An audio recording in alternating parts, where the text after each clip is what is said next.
नमस्कार, लाइव हिंदुस्तान में आपका स्वागत है।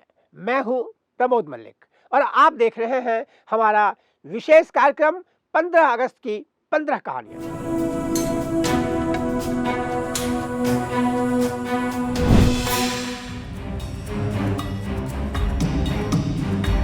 आज से ठीक 80 साल पहले 8 अगस्त 1942 की शाम मुंबई का ग्वालियर टैंक मैदान, आजादी की मांग करने वाले लाखों लोगों से भरा था वो मैदान और उनके सामने एक 73 साल का बूढ़ा खड़ा था। लोग कान लगाए उत्सुकता से उस बूढ़े की बात सुन रहे थे। उस बुजुर्ग ने चेतावनी देने के भाव के साथ अपने हाथ उठाए और करो या मरो, करेंगे या मरेंगे के प्रण के साथ दो शब्द कहे और इसके साथ ही भारत में ब्रिटिश साम्राज्य के अंतिम अध्याय की शुरुआत हुई। वो नारा था भारत छोड़ो। इस नारे की घोषणा कर रहे बुजुर्ग व्यक्ति थे मोहनदास करमचंद गांधी। 14 जुलाई 1942 को वर्धा में कांग्रेस की कार्य समिति की बैठक हुई थी। वहीं ये निर्णय लिया गया था कि ब्रिटिश सरकार को भारत को तुरंत भारतवासियों के हाथों सौंप देना चाहिए।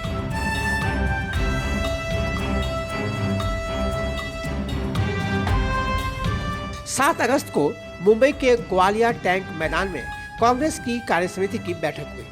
उस बैठक में 8 अगस्त को भारत छोड़ो का प्रस्ताव पारित कर दिया गया। यह बैठक शाम 6 बजे शुरू हुई थी और रात 10 बजे खत्म हुई। इस बैठक में 4 भाषण हुए। सबसे पहला भाषण कांग्रेस के अध्यक्ष मौलाना अबुल कलाम आजाद ने दिया। उसके बाद पंडित नेहरू ने कांग्रेस की कार्य समिति के प्रस्ताव को पढ़कर सुनाया।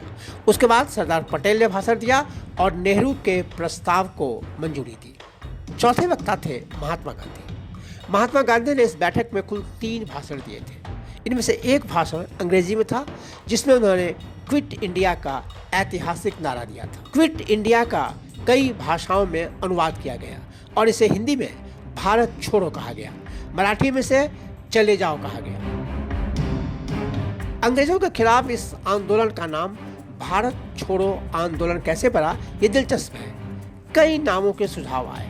महात्मा गांधी कई लोगों से सलाह ले रहे थे ताकि ऐसा नारा दिया जा सके जिसमें प्रतिबद्धता दिखे। एक नारा था गेट आउट, लेकिन इसमें एक तरह की बदतमीजी भी थी, इसलिए गांधी ने इस विचार को खारिज कर दिया। फिर सरदार पटेल ने 2 नारे सुझाए, रिट्रीट इंडिया और विड्रॉ इंडिया। इन्हें भी बहुत ज़्यादा पसंद नहीं किया गया। इसके बाद यूसुफ महर अली ने क्विट इंडिया का सुझाव दिया और महात्मा गांधी ने इसे तुरंत स्वीकार कर। इससे पहले जब साइमन आयोग के खिलाफ आंदोलन शुरू हुआ था, तब यूसुफ महर अली ने ही साइमन गो बैक का नारा दिया था। यूसुफ महर अली कांग्रेस के सक्रिय सदस्य थे। वे कांग्रेस के समाजवादी विचारधारा वाले नेताओं में प्रमुख थे। वे मुंबई के मेयर भी थे, जहाँ इस ऐतिहासिक आंदोलन की घोषणा हुई थी। भारत छोड़ो ने समूचे भारत में लोगों को प्रभावित किया और वे अंग्रेजों के खिलाफ अंतिम लड़ाई में कूद पड़े। आंदोलन की तीव्रता को देखते हुए ब्रिटिश सरकार ने आंदोलन के नेताओं और कार्यकर्ताओं को हिरासत में लेना शुरू कर दिया और सबसे पहले ग्वालियर टैंक मैदान में ही भाषण देने वाले 4 नेताओं को गिरफ्तार कर लिया गया। ये थे गांधी, नेहरू, पटेल और आजाद। अगले ही दिन यानी 9 अगस्त को सुबह 4 नेताओं को जेल भेज दिया गया। भारत छोड़ो आंदोलन पहला भाग काफी शांतिपूर्ण रहा। लोगों ने शांति के साथ प्रदर्शन कर अपना विरोध जताया। ऐसा प्रदर्शन महात्मा गांधी की रिहाई तक चला। लेकिन दूसरा हिस्सा अचानक ही हिंसक हो गया। ब्रिटिश सरकार के छापामारी से प्रदर्शनकारी हिंसक हो गए। उन्होंने पोस्ट ऑफिस, सरकारी बिल्डिंग और रेलवे स्टेशनों को निशाना बनाना शुरू किया। सभी प्रमुख नेताओं की गिरफ्तारी के बाद ऑल इंडिया कांग्रेस कमेटी के सेशन को अरुणा आसफ अली ने चलाया। पुलिस और सरकार की कई चेतावनियों के बाद भी मुंबई के ग्वालियर टैंक मैदान में बड़ी संख्या में प्रदर्शनकारी जमा होते रहे। अरुणा आसफ अली ने इस भारी भीड़ के सामने पहली बार भारत का तिरंगा झंडा फहराया, जो आंदोलन का प्रतीक बन गया।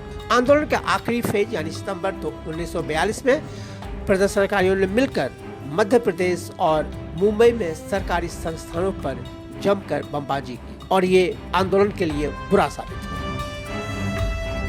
तो ये था हमारा विशेष कार्यक्रम 15 अगस्त की 15 कहानियां। कल एक बार फिर एक नए एपिसोड के साथ हम आपके सामने पेश होंगे।